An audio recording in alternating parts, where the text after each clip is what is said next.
Hi guys, welcome back sa aking munting channel at para ito sa hindi pa alam kung paano tayo mag-link ng ating YouTube channel sa ating Facebook page or sa ating Facebook. Tara, panoorin nyo ang video na ito para makita nyo na din kung paano natin ito ma-link. Then dito na po tayo sa ating Facebook page. Then pindutin lang natin itong may tatlong dot para ma-open natin. Then makita natin dito na may naka-edit. At itap lang natin itong edit. At kung na-open na ninyo ay scroll up nyo para makita natin yung link. Dito natin i-edit ang ating YouTube link. Add natin siya.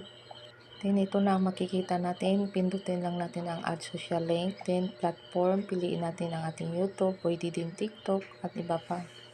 Then dito naman sa username, i-type natin ang username natin sa ating TikTok account. Then pindutin na lang natin yung check sa ibaba. Then ayan, makikita na natin ang ating YouTube channel. Then balik tayo sa ating page settings para ma-add